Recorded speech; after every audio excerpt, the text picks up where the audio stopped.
In just a moment, we are going to begin the funeral services for Naomi Chase. If you have a cell phone or a pager, I would ask for you to please take a moment to turn it off or place it in the silent mode. And officiating today's services will be Cantor Lori Akers from Congregation Or Shalom.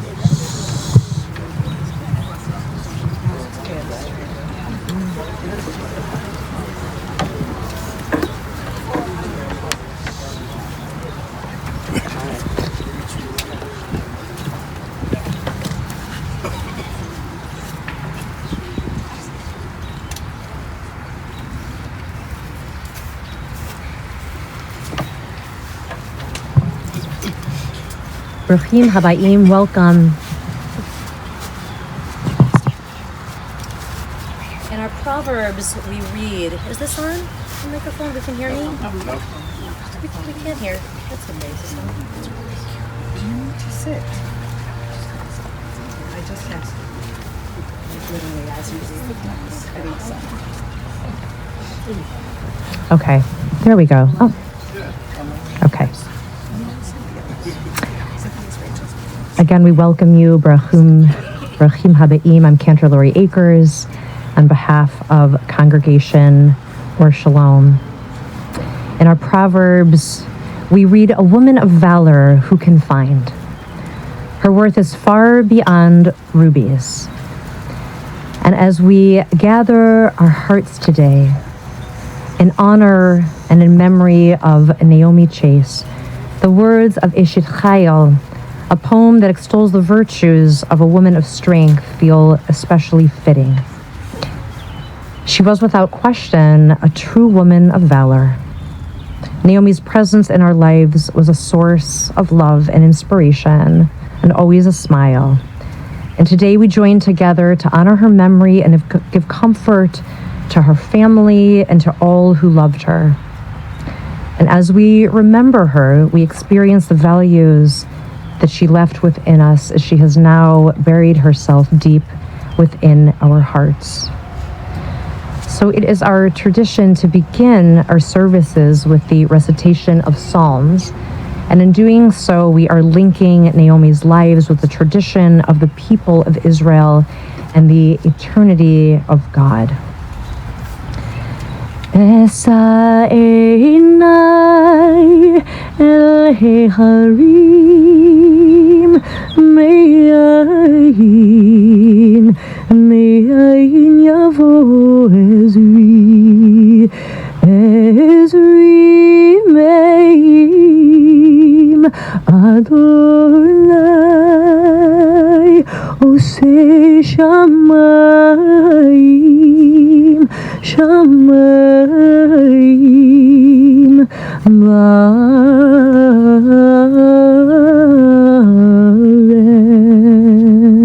ba'aretz.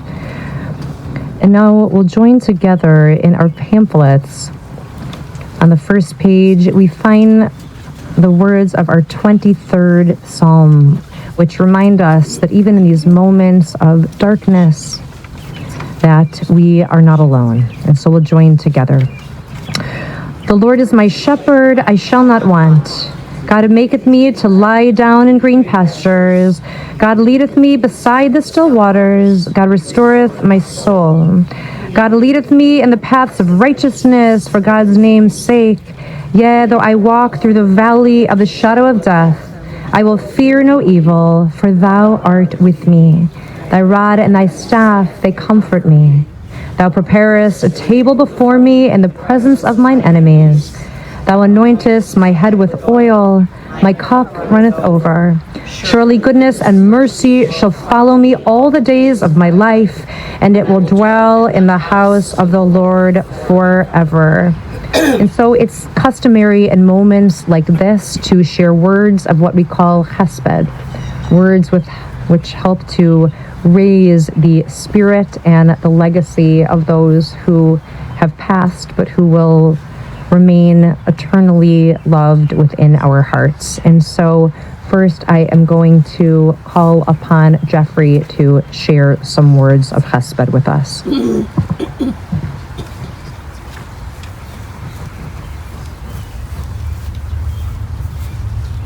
Jeffrey, when I heard that coming out of my mom's mouth, I knew I was in trouble.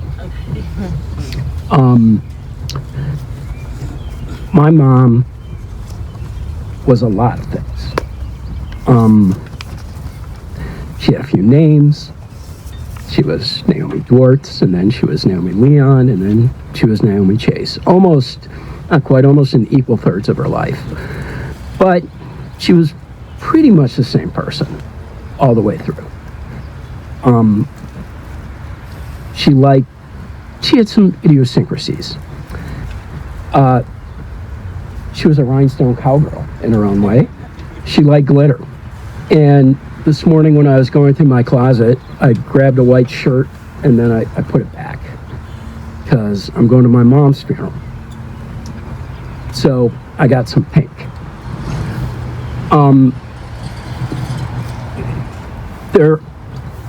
Let's put things into buckets with my mom. Let's call it baking, entertaining, and community.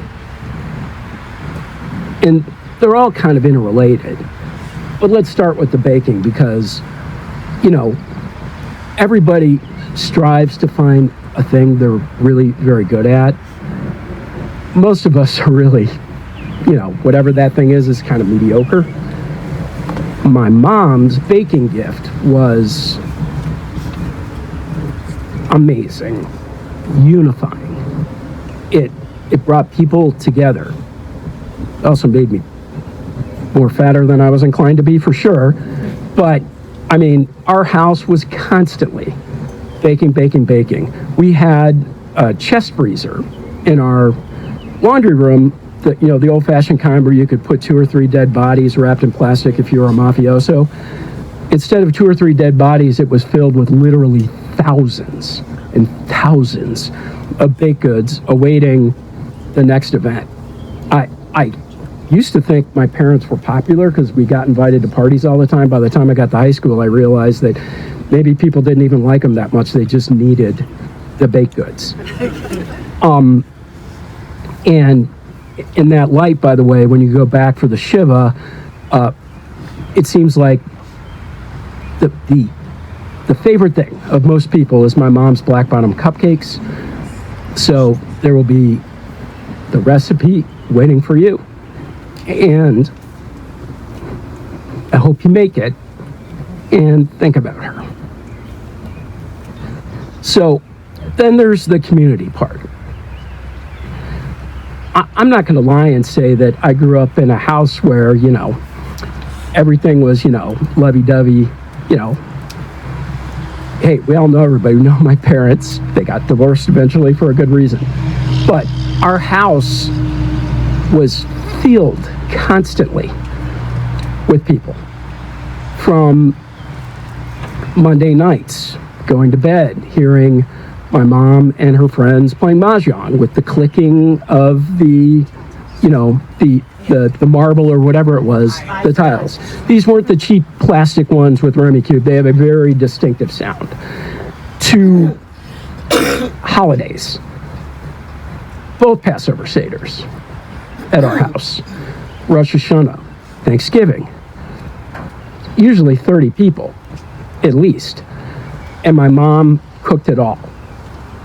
Now, in some ways I came to dread these occurrences because the couple days before then were tense. But on the other hand, my mom was always, when the event came, gracious, entertainer. And she always created a sense of community among family, among friends. And she was also relentlessly, in fact, almost delusionally optimistic. And I think that kept her alive for a lot longer than her health circumstances probably otherwise would have permitted. I remember when she started dialysis, she did it at home. And, you know, there was this kind of sizable contraption in the bedroom. John, you remember it? My mom was a Cub fan, sort of. Like, you know, she didn't really understand baseball, but she thought Chris Bryant was really cute. And she thought this machine was really cute. And so she called it Chris Bryant. And when she first showed it to me, I walked in the house, she's like, I have to introduce you to Chris Bryant. I'm like, what? And then when the home dialysis stopped working and she had to go, do it in a dialysis center, she's like, that's great, because I can make more friends, right? I mean, in some ways it was good for her, right? Because otherwise she was stuck in the house. Like, she wasn't leaving on those days, and this gave her reasons to do that. She was always involved. My mom and I never really spoke about God much, but her Judaism, culturally, was deeply imbued. From cooking all the Jewish foods to, ensuring that there was an observance of the major holidays in a big way, was part of her. And I know she got really involved with Or Shalom. And she loved it. And that's great. And one thing a lot of you may not remember is, I was bar mitzvahed in 1978, and my mom was bat mitzvahed in 1979. She had never been bat mitzvahed. And she saw me go through the process and said, because she grew up in a traditional family, and as the older folks here know, the girls didn't get bat mitzvahed. My mom didn't like that. And she found out you don't have to be 13. You can be 84. She could have done it last year. And so she went ahead and she did that.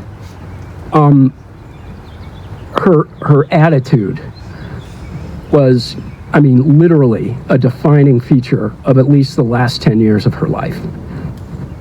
When she had her stroke, and Dr. Garland told me he didn't think she would walk again, she's like, I'm going to beat this. And within a month, she was walking in the rehab facility.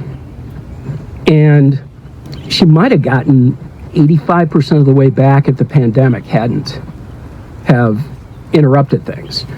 And even then, she was stuck in a nursing home, almost like a prisoner for her own protection, because, again, something maybe a lot of you don't know, but she had one of the Jewish diseases called hemolytic spherocytosis, the only cure of which was to remove the gallbladder, spleen, and appendix in a single surgery, and that just eviscerated her immune system. So for her, COVID would have been an absolutely guaranteed death sentence. And even still, she was fine. The only complaint she had was the food was bland. So in any event, it's hard to summarize somebody except for me to sort of say the things that may tease out memories. And think about those things. I've been thinking about them for a few days, and I'm not religious particularly. I'm very culturally Jewish, but I do believe there's something more to us than simply flesh and bone. And maybe my sister may remind me who said this, because she has all this advanced education. But I read something once that I liked, and it stuck with me, which is the soul lives as long as it's remembered. And the soul thrives or suffers in the ways it's remembered. And so, the concept is a Hitler will be remembered for a very long time, but that soul is in torment. So remember the good stuff, and my mom's soul will prosper. Let me tell you something. She would look at this group of people standing here, and she would be pissed off that you're not eating. Like, royally. So we're going to take care of that later. But, that was my mom. When my kids would go over to the house, she'd be shoving food in their face 8 ways to Sunday. And, her grilled cheese was, the thing for them. I don't know really what her trick was, except for copious amounts of butter and only using butternut bread. So anyway, I'm going to stop now because I really don't want to tempt fate with the weather. Thanks. Jeffrey, thank you so much for sharing these beautiful words and reflections about your mother. I'm going to take a moment now to share a few words that John has shared with me and that he would like to be expressed this morning. To Naomi, my wife, I did not know you prior to us getting married in 1991. We both went to South Shore High School at the same time, and you were in girls' chorus with my sister, Harriet. Prior to you having a stroke, you loved to entertain and travel. You had lots of girlfriends, and after that, you always wanted to be nicely dressed, with makeup and jewelry at all times, even though you could not do all the things that you wanted to do. It is hard for me to think at this time, but I loved you with all my heart and I will miss you. May God keep your soul close to God always. Love you forever, your husband and your friend, Johnny. I thank you for sharing those words. In Pirkei Avot, the ethics of our ancestors, we are taught that the world stands on three things: on Torah, on service, and on acts of loving kindness. And when I think of Naomi, I think of someone who lived that last pillar so naturally, through the way that she welcomed people into her home throughout her life, how she built community wherever she went, and how she cared deeply for those around her. She didn't need to be loud or bold to leave a mark. Her legacy is in the way that people felt around her, seen and cared for and invited in. She was born at Michael Reese Hospital and grew up in South Shore, the oldest of three sisters, Arlene, lovingly called Bootsy, and Shelley. Her childhood was modest.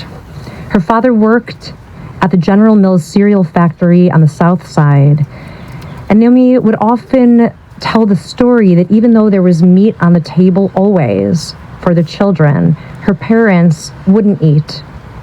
And later in the evening, they would eat cereal together that their father had brought back from the factory so that the kids could enjoy more. That act of quiet sacrifice shaped her understanding of family and how love so often lives in the things that we have done quietly. She was determined and bright. She started her education at the University of Illinois Navy Pier campus and then graduated and went to Roosevelt University with a degree in education. She became a grammar school teacher, someone who gently guided, who gave, and who believed in helping young people grow.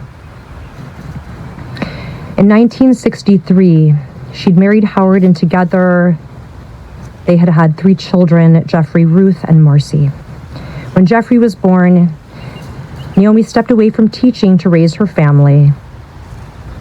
And in 1972, they moved to Northbrook, and her home quickly became a hub of never-ending guests, overflowing hospitality, and delicious food and celebration.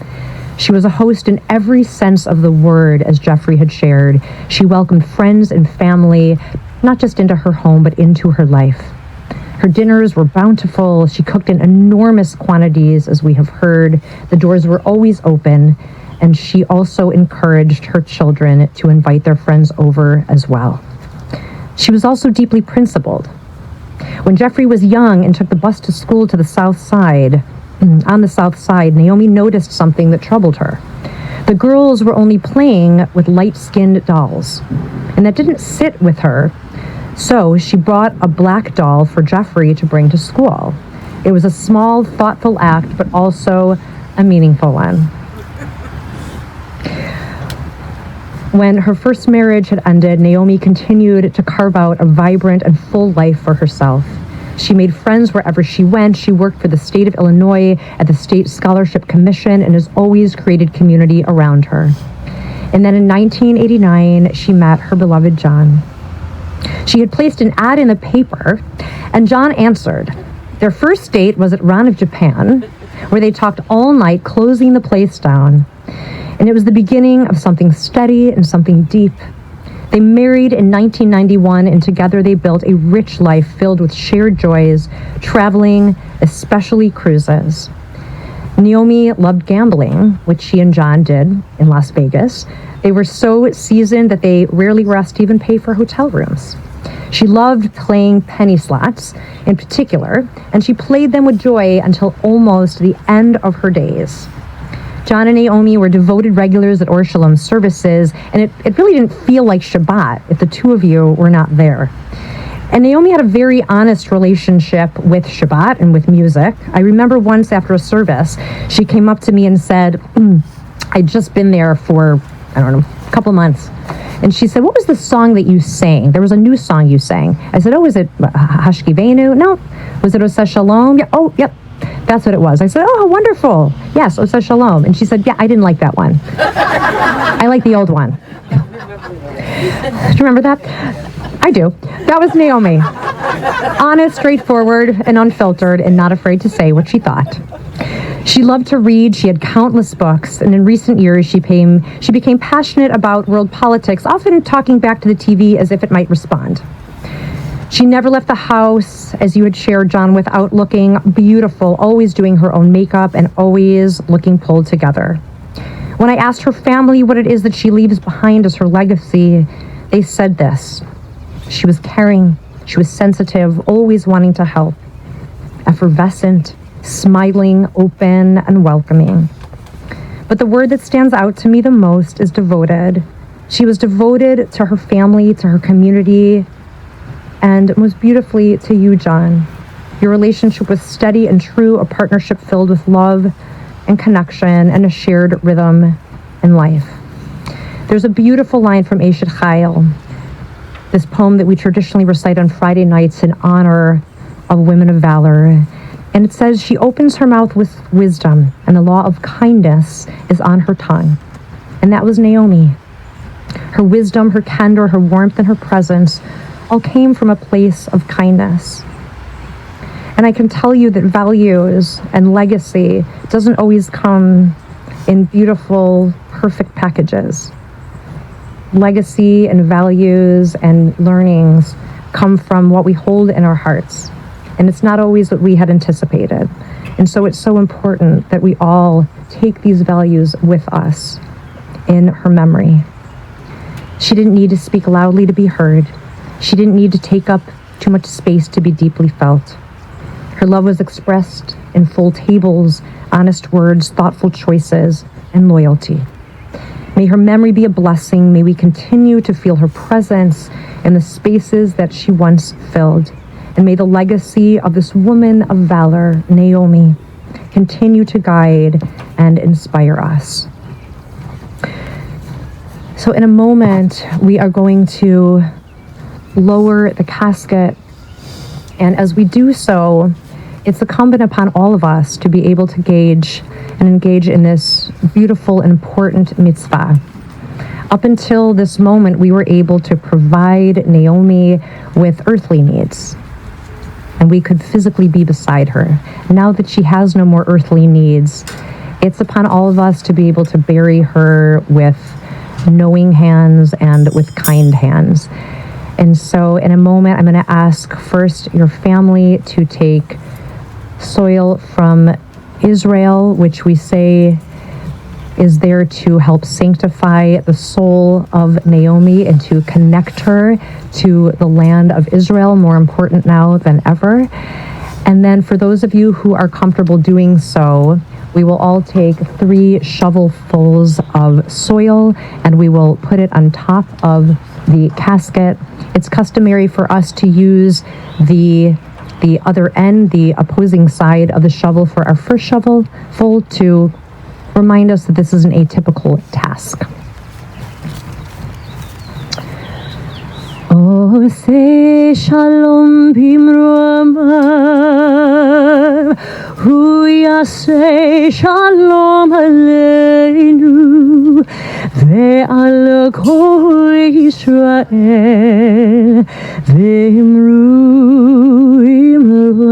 אמן. יעשה שלום, יעשה שלום, שלום עלינו ועל כל ישראל. יעשה שלום, יעשה שלום, שלום עלינו ועל כל ישראל. יעשה שלום, יעשה שלום, שלום עלינו ועל כל ישראל.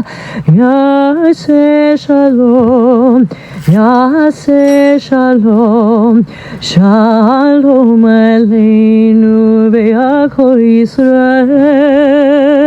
יעשה שלום, יעשה שלום, שלום עלינו ועל כל ישראל.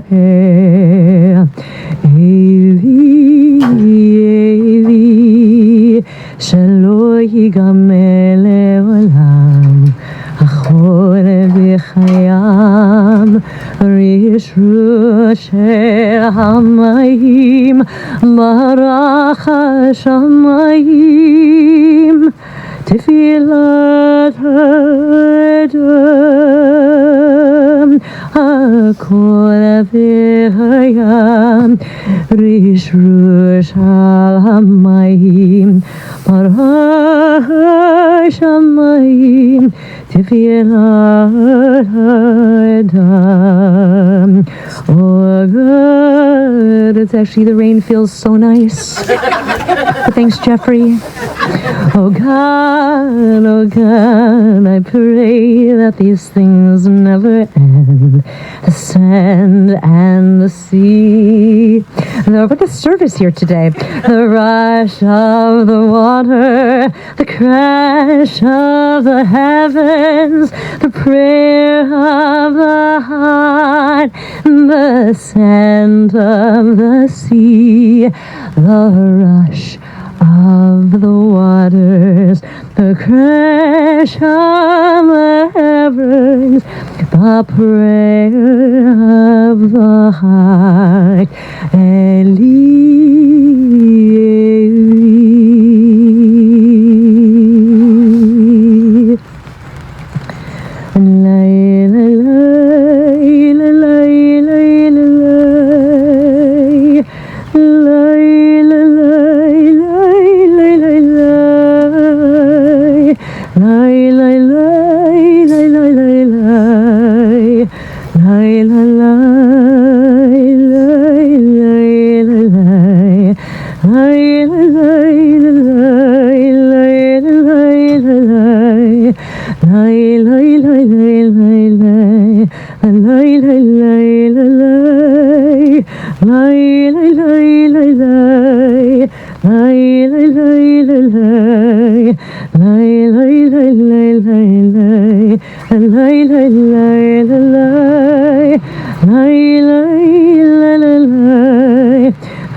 And now, before we add our soil as a family and as a community, if you are able to do so, I'm going to ask everybody to rise. Jeremy, I'll move so you don't need to do this. That's okay. Are you sure? Okay. And I'm going to briefly chant our final prayer. This is our El Malei Rachamim, in which we ask for the eternal peace of Naomi's soul. El Malei Rachamim, Shochin V'Ramim, Amseim Rochanachana, Al-Kanakei Hashiena, Malot Kedoshim Atorim, כי זוהר הרקיע מזהירים את נשמת מתאבטל בת שמה שערכה לעולמה יסתירך בשאת כנפך לעולמים ויצרור ביצרור את נשמתה אדוני ולחרתה ותנוח בשלום בשלום על משכבה ונאמר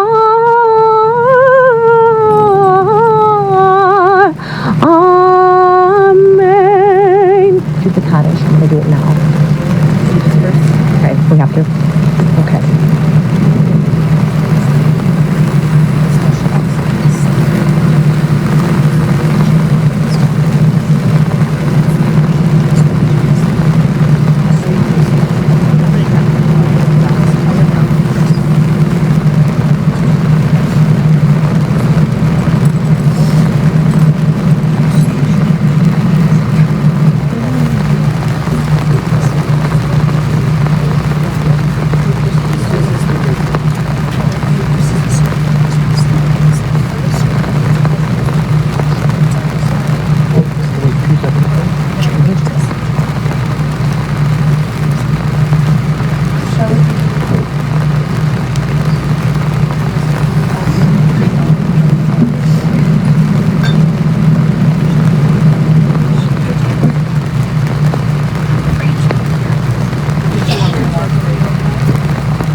Want to stay right here? Yeah.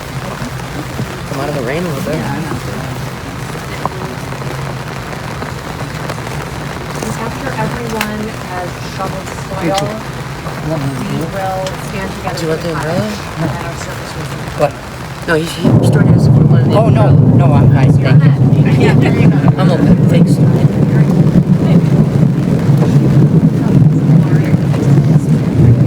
Held off for as long as I was back upstairs.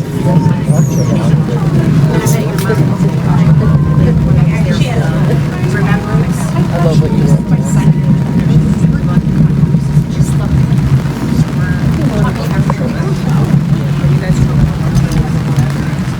Sorry, I was trying to be here for you to grab onto that. So you just in the way. I know there's something like that. No, there's no one better.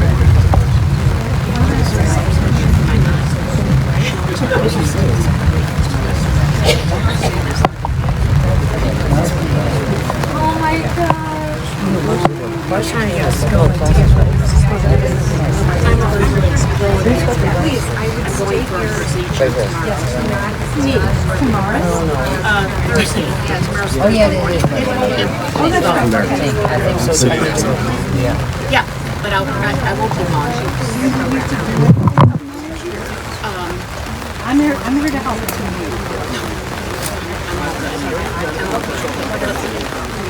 Should we start doing So we're actually going to say the Kaddish first together. And then for those of you who would like to stay to shovel dirt, we will do that together. You'll find the words to the Kaddish on the back of your pamphlet. We'll join together. Oh, wait. Wait 1 second. iPad. The only thing I heard was the iPad. Just put it down. Are you okay? Okay, we'll join together. Yikadal v'kadash shemei rabah, ba'alma divra cherute v'yamlich malchute, v'chayechon v'yomechon v'chayei d'chol beit Yisrael, v'agala v'yizman kari v'imaru amen, Yehi shemei rabah mevarach le'alam u'lalmei almaya, Yitbarach, v'yishtabach, v'yitba'ar, v'yitromam v'yitnaseh, v'yitadar, v'yitaleh, v'yitalal shemei d'kuresha b'richu, Le'elamin kol birchata v'shirata, tushbechata v'nechamata, da'amiran ba'alma v'maru amen. Yehi shlama rabba min shemaya, v'chayim aleinu v'al kol Yisrael, v'maru amen. Oseh shalom v'marumav, hu ya'aseh shalom, aleinu v'al kol Yisrael, v'al kol yishvei tevel v'imaru amen. May her memory be for a blessing. And friends, will again begin with inviting the immediate family to come forward and shovel earth into the grave. And just as a reminder, the Shiva will be at Chicago Jewish Funerals at our Buffalo Grove Chapel at 195 North Buffalo Grove Road in Buffalo Grove, where there will be lots of goodies and yummy things in her memory.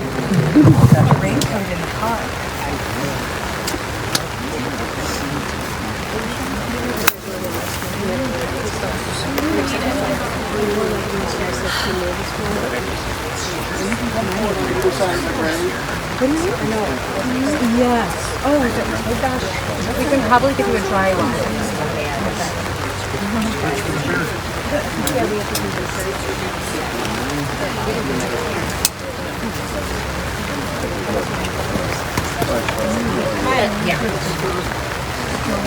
John, how you doing?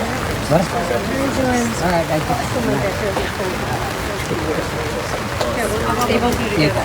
Yeah, it's always tough. Yes.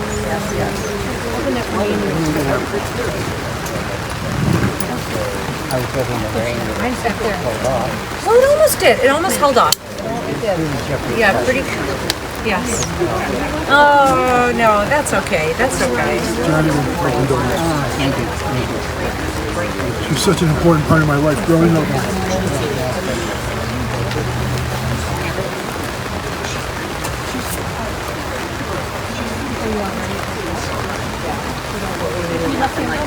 You want me to hold something for you? Oh my goodness, you are not going to want to hold this, but thank you so much. I will. No, that's okay. Thanks. Really, point of purpose of bringing a raincoat when sitting in the rain, right? It was a thought that it was a thought, right, of course. It's the illusion is prepared. Exactly. You know what? It counts for something. Just say it. No.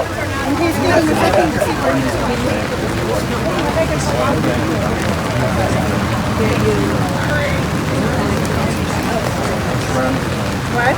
Oh, well, that one just went right in my head. A little sprinkle. Almost.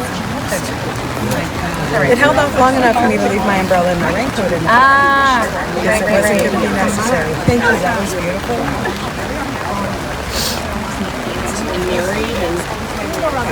He's your main child. It's helpful to have weather elements. It just gives you something else to think about for a moment, you know?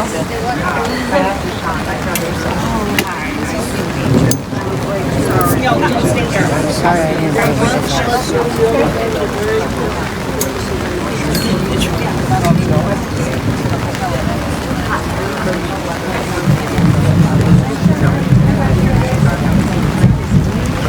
Does anyone need an umbrella? Just gonna go over. Family. I gotta go back to work. Leave me alone. Oh, you should come. It's all my pleasure, but it wasn't. Take your stride.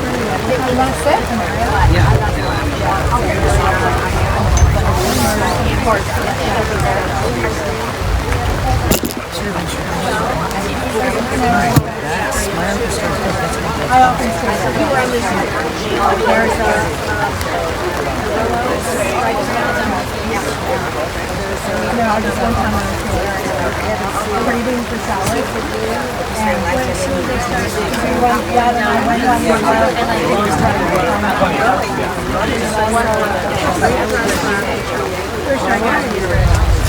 I was trying.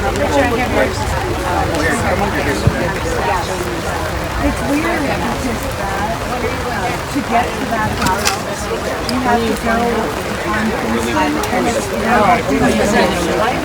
And I feel like I'm in there. The Marriott and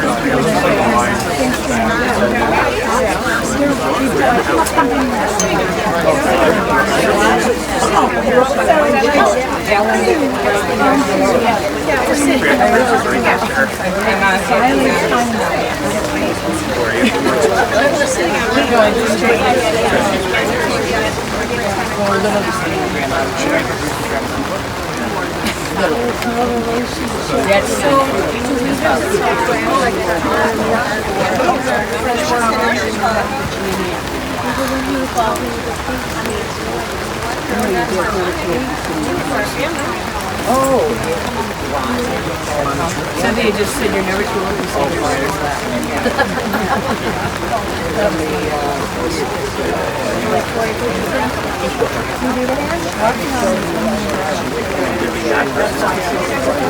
I'm going to be right there.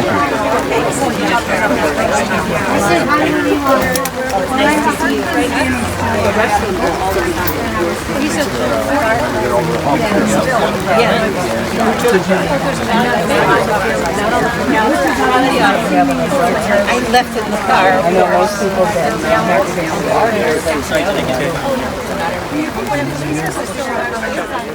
did.